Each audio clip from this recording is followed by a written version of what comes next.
হ্যাঁ দাদা, বলছি আপনি যে আমাদের এই অ্যাম্পিরসের লিথিয়াম ফেরোফসফেট ব্যাটারিটা গাড়িতে লাগালেন, তো আপনি যে দুদিন চালিয়েছেন, তো আপনি কেমন বুঝলেন না, ব্যাটারিটা? ব্যাটারিটার কোয়ালিটি খুব ভালো। প্রথম থেকে আমার মনে হচ্ছে, আমি চালালাম বেশ কিছুদিন ধরে, যথেষ্ট ভালো এবং মনে হচ্ছে পাওয়ারফুল।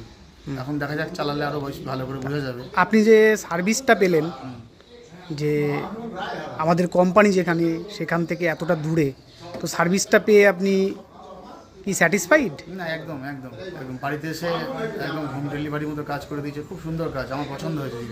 আর আপনি প্রাইসটা কেমন পেয়েছেন? প্রাইসটা খুব কম, মোটামুটি বাজার থেকে অন্যান্য জায়গায় দেখেছি আমি 3-4 জায়গায়, তার তুলনায় অনেকটাই কম। মানে বাজারে আপনি যাচাই করেছেন? একদম একদম একদম বাজারে যাচাই করে তার থেকে আশা করি রিজনেবল প্রাইস তো? একদম একদম একদম। আচ্ছা, আপনার অ্যাড্রেসটা একটুখানি বলে দেবেন। আমার গাছা বীজপাড়া, হ্যাঁ, পোস্ট গাছা, জেলা নদিয়া। আচ্ছা দাদা, ধন্যবাদ। কোনো সমস্যা হলে অবশ্যই বলবেন, কল করবেন। আমরা এরকম বাড়ির উপর এসেই আপনাকে সার্ভিস দিয়ে যাব এবং রিজনেবল প্রাইসে আপনারা সমস্ত কিছু পেয়ে যাবেন। ঠিক আছে? আচ্ছা, ধন্যবাদ। দারুণ।